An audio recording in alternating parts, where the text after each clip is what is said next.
मेरी बहनें, और खास चीज जो मैंने बहुत देर से जो ध्यान करा के जो सर है वो सफेद, जो बाल है वे कम है और काले बाल ज्यादा है, तो इसका मतलब यूथ है। आएगा देश में यूथ क्रांति आएगी। जिस तरह से हरियाणा, राजस्थान और उत्तर प्रदेश और जहां जहां पर भी हम जा रहे हैं, जो युवा निकल कर आया है, यही तो क्रांति जाएगा। हम बहुत जगह जाते थे तो यूथ नहीं दिखता था, वो खेती साट गया था, अपनी जमीन साट गया था। अब बेरोजगारी फैली, आपको रोजगार इसी जमीन से तलाश करना होगा। मतलब कौन सी व्यवस्था है कि हम अपना हर हमारे गांव में, बड़े हमारे गांव में ट्रैक्टर हम खुद चलावे, बीज हमारे घर में रहता है, अपने आप हम पानी दें, हम घाटे में, बाहर की कंपनी आएगी और प्रॉफिट कमाएगी। वो मास्टर जी कहाँ है, उसकी तलाश हमको भी है, दिल्ली में बैठे ना गली से। उस मास्टर जी की तलाश हमको भी है, जो एग्रीकल्चर का जो मास्टर है वो कह रहे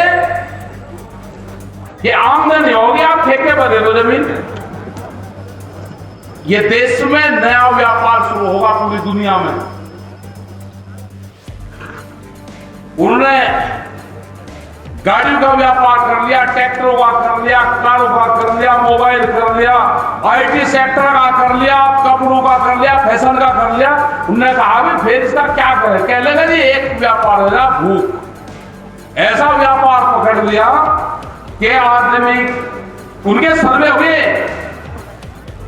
एक साल में 700 बार लोगों को भूख लगती है एक आदमी को। और जो सोने का इस्तेमाल होता है, जो सबसे महंगी चीज है, वो 17 बार इस्तेमाल होती है। जो महिलाएं हैं, जो हमारी माता बहनें हैं, वो तीज त्योहार पे, कोई फंक्शन पे 17 बार इस्तेमाल करती है। और भूख 700 बार लगती है।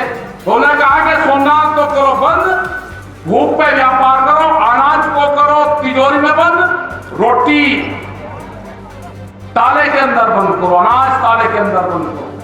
जो गरीब आदमी है हमारा, जो मजदूर है, जो रोजी रोटी कमाने के लिए शहर जाता है, उस पर हमला है। उसकी रोटी बाजार में जा रही है, और जब भी रोटी बाजार की वस्तु बन जाएगी तो भूखा आदमी क्रांति करेगा। अभी नहीं, अभी तो कीमत, आपने अगर फ्लाइट में आप गए होंगे तो टिकट सुबह के टाइम कुछ रहता है, शाम के टाइम कुछ रहता है। अगर ये पता चल गया कि हवाई जहाज में 2 टिकट है, 2 सीट है और लेने वाले 5 है, तो कीमत बढ़ा देते हैं। यही हाल भूख पे रोटी का हाल होगा। आपको तैयार रहना है पूरा। हमने 1 लाख ट्रैक्टर गए, दिल्ली में 3.5 लाख ट्रैक्टर गए। अगला टारगेट 40 लाख ट्रैक्टर का है, 40 लाख ट्रैक्टर पूरे हिंदुस्तान भर से।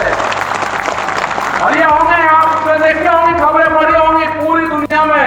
और किसान आंदोलन ट्रैक्टर से हो रहे हैं, वो यहां से सीख ले रहे हैं आपके यहां से। ट्रैक्टर ही किसान का टैंक है। आप कच्चे पक्के में कुछ चढ़ाओ, आप बैरियर तोड़ो, दीवार तोड़ो, तारबंद नहीं करो। इतना बढ़िया लगा, बड़े बड़े बम्फर लग रहे, फटाक से तोड़ता है दीवार। हल, ये कहते हैं कि हल कैसे निकलेगा? हम तो बंजर भूमि में बीज डालते हैं, उस साल निकालते हैं। ये तो दिल्ली की सरकार है, आप कील बो, आप कटीले तार बो, आप डबल तार उसके ऊपर लगाओ।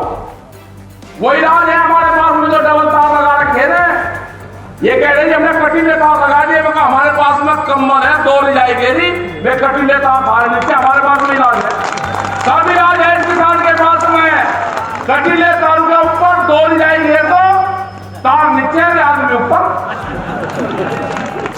अत्याचार देखो, सिख कौम को बदनाम करने की कोशिश करी गई। जब कोरोना काल था तो उनके आगे पुलिस के, दिल्ली पुलिस पूरी परेड निकाली उनके आगे। 1.5 लाख और 2-2 लाख लोगों का रोज उनका खाना दिया।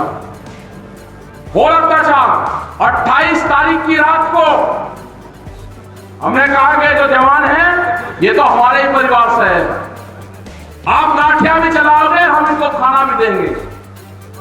जब उनका खाने का इंतजाम नहीं हुआ ना, FIR लिखी जा रही है, वहीं रात को एक तरफ FIR लिखी जा रही और एक तरफ कह रहे जी 800 लोगों का 1500 लोगों का खाना दे दो। रात को 18 तारीख की, उसको 28 तारीख की रात थी। मतलब एक तरफ FIR लिखी जा रही और एक तरफ कह रही पुलिस का इंतजाम नहीं हुआ, मगर हमारे वाले हैं इनको खाना भी मिलेगा। एक तरफ FIR लिखो और एक तरफ हम इनको भोजन देंगे। इनकी लड़ाई कोई नहीं लड़ रहा। हमने 10 साल पहले प्रपोजल बना के दिए सरकार को, ये क्वार्टर इनका कौन सा होगा, कितने साइज का होगा। अब 700-800 फीट का क्वार्टर दोगे आप इनको? इनका कोई रिश्तेदार नहीं आ सकता उसमें, इनके माँ बाप उसमें नहीं रह सकते। आप ड्यूटी लोगे 24 घंटे की और क्वार्टर दोगे आप इनको 700 स्क्वायर फीट का। हमने दिए इनको प्रस्ताव बना के आज से 15 साल पहले, ये पुलिस की क्या पॉलिसी होनी चाहिए।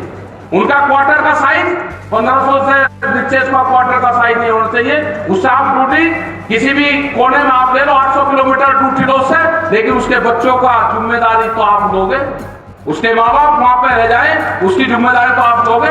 जो हमारे फोर्सेस के लोग जो बॉर्डर पर पड़े हुए हैं, उनको आप पेंशन नहीं दोगे, कर्मचारियों को पेंशन नहीं दोगे, MP और MLA को पेंशन होगी। अरे प्रधानमंत्री एक बार कहते तो देखो, जो MP MLA अपनी पेंशन छोड़ना चाहता है, आपकी ये कितनी बात मानते हैं। गैस के सिलेंडर तो हमारे आम जनता ने छोड़ दिए, सब्सिडी। आप एक बार कहते तो देख लो। ये आखिरी बादशाह है लुटेरों का, आखिरी बादशाह, इसको दिल्ली से भगाना पड़ेगा। ये लुटेरों का आखिरी बादशाह है जो रोटियों पे कीमत लगाता हो। इनको झंडे और देश से मोहब्बत नहीं है, इनको कोई लगाव नहीं है देश के झंडे से, देश से। ये व्यापारी है, व्यापारी और भिखमंगे को देश और खेत से प्यार नहीं होता। उसको जहां ठीक मिलता है वो वहीं चला जाएगा, भिखमंगा भी। और व्यापारी भी जिस चीज में उसको फायदा होगा वो काम करेगा। ये लड़ाई लंबी चलेगी जब तक MSP पे कानून नहीं बने। हमने 2002 के आसपास में आपकी विधानसभा में बाजरे की जलाई करी थी, बाजरे की राजस्थान में। जब उस टाइम का रेट था 200-250 रुपए क्विंटल का रेट था 300 रुपए का। ये लड़ाइयां लंबी लड़ी जाएगी, आपको भी बहुत टाइम हो गया। आप तैयारी रखो, दिल्ली की अपनी कटाई कर लो और दिल्ली की तरफ को भी आप भी निगाह रख लो।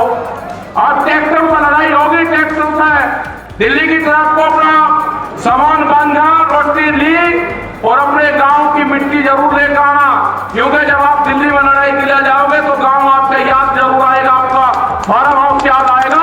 अपने खेत की मिट्टी अपने हाथ में दे देना और उसी का देखना, आपको फार्म, आपकी जमीन उसी में ही दिखाई देगी। दिल्ली की तरफ को अपने ट्रैक्टर भरवा के डीजल के खड़े कर लो, कभी भी कॉल होगी। और अपना जो याद देना चाहते हैं, हल क्रांति भी होगी देश में। हल क्रांति में क्या क्या औजार इस्तेमाल होते हैं उनका नाम तो लेते नहीं, वो सींगे भी इस्तेमाल होते हैं जो हिरण के सींग में हो, उसका नाम तो कुछ हो रहे हैं, वे कहते हैं फिर पत्रकार कहेंगे जी आपने कुछ कह दिया। सारी चीजों का इस्तेमाल होगा, सारी चीजों का। हल क्रांति होगी देश में, हल क्रांति, उनको इस्तेमाल करना, उनको लेकर भी आना। ये लड़ाई लंबी लड़ी जाएगी।